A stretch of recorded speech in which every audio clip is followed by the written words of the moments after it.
First of all, COVID-19 has been a real challenge for everybody, not just us at Santos. But here at Santos, what it's meant for us is that we've had to learn to do things differently, work differently from how we've worked in the past.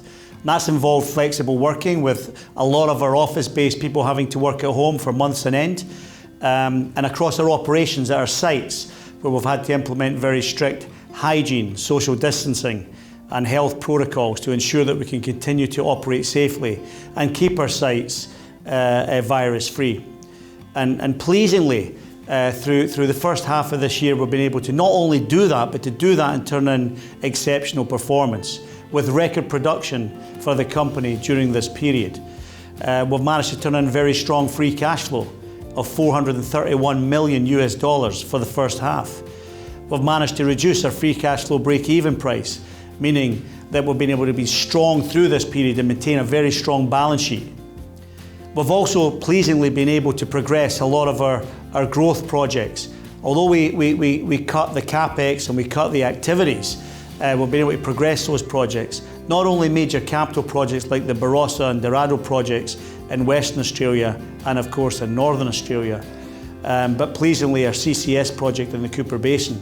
We've been able to progress that, and we look forward to being ready to take FID around the end of this year.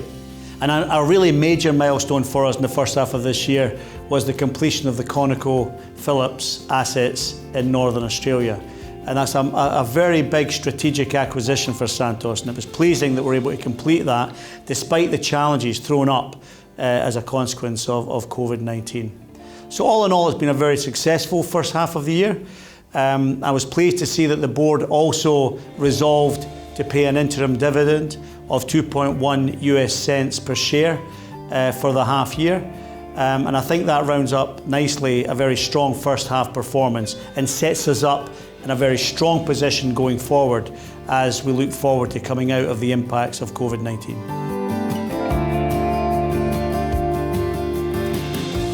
Look, back in 2016, the last time we're in a major oil price crash, we implemented the disciplined operating model across Santos.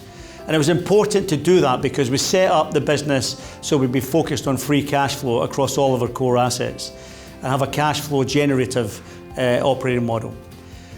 The benefits of that model have meant that we've been able to maintain a low-cost differentiation over the last 4 years. And when the pandemic struck earlier this year, that positioned Santos to be able to adapt and operate through the last 6-month period on a free cash flow positive basis. What's that meant for us? Well, initially it meant that we had to slow down on some of our growth CapEx, but very importantly, able to maintain all of our sustaining capital activities, which means that we can maintain strong production. Indeed, we delivered record production through the first half of the year. That's meant a very strong free cash flow despite the impacts of the pandemic, with free cash flow around $431 million for the first half. It's also meant a very low free cash flow break even at less than $25 per barrel. And very pleasingly, we've been able to reduce our production costs by around 6% at the half year. So all in all, a very strong first half. Santos today is a very, very different company from the company back in 2016, when for the corresponding period at similar oil prices, we were cash flow negative at the half year. And so on that note, I would just say that our disciplined operating model is a real differentiator for the company. It means that we can ride through the bottoms of the cycle and still produce strong free cash flows and able to pay a dividend for our shareholders. I think the starting point for me is the base business, the core assets, and all of them are very strong with very stable production for a number of years to come. And that gives us a great platform because of the low cost base and the low operating cost position of the core assets in our portfolio to build on. And pleasingly and quite uniquely, all of our 5 core assets have growth projects and growth opportunities around them across the years ahead. If we look to the west, in Western Australia, we've got the Dorado offshore oil project, which is one of the most exciting oil discoveries in decades offshore Australia. And offshore Northern Australia, we have the Barossa project, which is a backfill project for the Darwin LNG facility following the end of field life. at Bayu-Undan over the course of the next couple of years. In PNG we have expansion, albeit probably deferred for a couple of years because of various approvals process requirements up in PNG. And onshore on the east coast of Australia we have the Narrabri gas project, which is in the hands of the Independent Planning Commission, and we're waiting for the determination from the IPC over the course of the next month or so to see if we can get our EIS approval, which will then allow us to take that project forward over the next couple of years.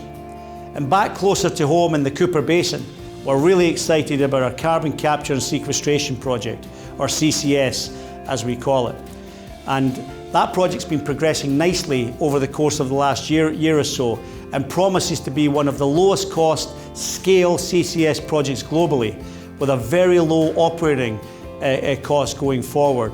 And we hope to be in a position to take FID on that project around the end of this calendar year. So as you can see, very strong, low cost based business, positions us well to press the go button on any of these projects as we see the macro conditions, the macro environmental conditions, if you like, improving hopefully over the course of the next year.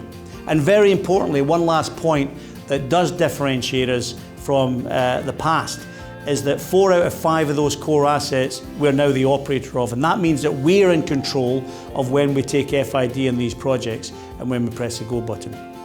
So all in all, a very exciting period for Santos. I think we're poised to come out of the pandemic in a very strong position with very significant growth opportunities and very exciting times ahead.